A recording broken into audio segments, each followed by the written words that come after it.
আশুলিয়ায় রিকশা থামিয়ে ধারালো অস্ত্রের মুখে জিম্মি করে এক নারী যাত্রীর কাছ থেকে মোবাইল ও টাকা ছিনতাইয়ের ঘটনায় দুইজনকে গ্রেপ্তার করেছে থানা পুলিশ। আশুলিয়া থেকে মনির মণ্ডলের পাঠানো প্রতিবেদনে দেখুন বিস্তারিত। আপনি কি প্রবাসে গিয়ে স্বাবলম্বী হতে চান? পূর্বে বুকিংকৃত বিমানের টিকিট পরিবর্তন করতে চান, অথবা ট্যুরিস্ট ভিসার মাধ্যমে এই সুন্দর পৃথিবী ঘুরে দেখার স্বপ্ন দেখছেন?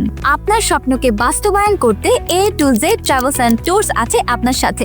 এ সময় তাদের কাছ থেকে ছিনতাই হওয়া মোবাইল সহ ছিনতাই কাজে ব্যবহৃত ধারালো চাকু ও লাঠি উদ্ধার করা হয়। শুক্রবার 20 জুন বিকালে আশুলিয়া থানায় এক সংবাদ সম্মেলনে এসব তথ্য জানান ঢাকা জেলার অতিরিক্ত পুলিশ সুপার শাহিনুর কবির। এর আগে বৃহস্পতিবার 19 জুন রাতে তথ্য প্রযুক্তির সহায়তায় গাজীপুরের টঙ্গী এলাকায় অভিযান চালিয়ে তাদের গ্রেপ্তার করে আশুলিয়া থানার SI আনোয়ার হোসেন ও SI মঞ্জুরুল ইসলাম। আটককৃতরা হলেন নাটোর জেলার সিংগা থানার দড়ি মহেশমারি এলাকার আব্দুর রাজ্জাকের ছেলে মিন্টু প্রামাণিক, একই এলাকার গুলজার রহমানের ছেলে ইউসুফ আলী। তাদের দুজনের নামে বিভিন্ন থানায় ডাকাতি সহ 11টি মামলা রয়েছে। সংবাদ সম্মেলনে অতিরিক্ত পুলিশ সুপার শাহিনুর কবির জানান, এ বিষয়ে আশুলিয়া থানার পুলিশ পরিদর্শক মোহাম্মদ কামাল হোসেন বলেন, ধারালো অস্ত্রের মুখে জিম্মি করে এক নারীর কাছ থেকে মোবাইল ও টাকা ছিনতাইয়ের সঙ্গে জড়িত 4 জনের মধ্যে 2 জনকে গ্রেপ্তার করে আদালতে প্রেরণ করা হয়েছে।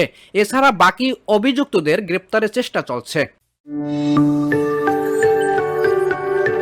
26 টেলিভিশন, মাতৃভূমির বন্ধনে।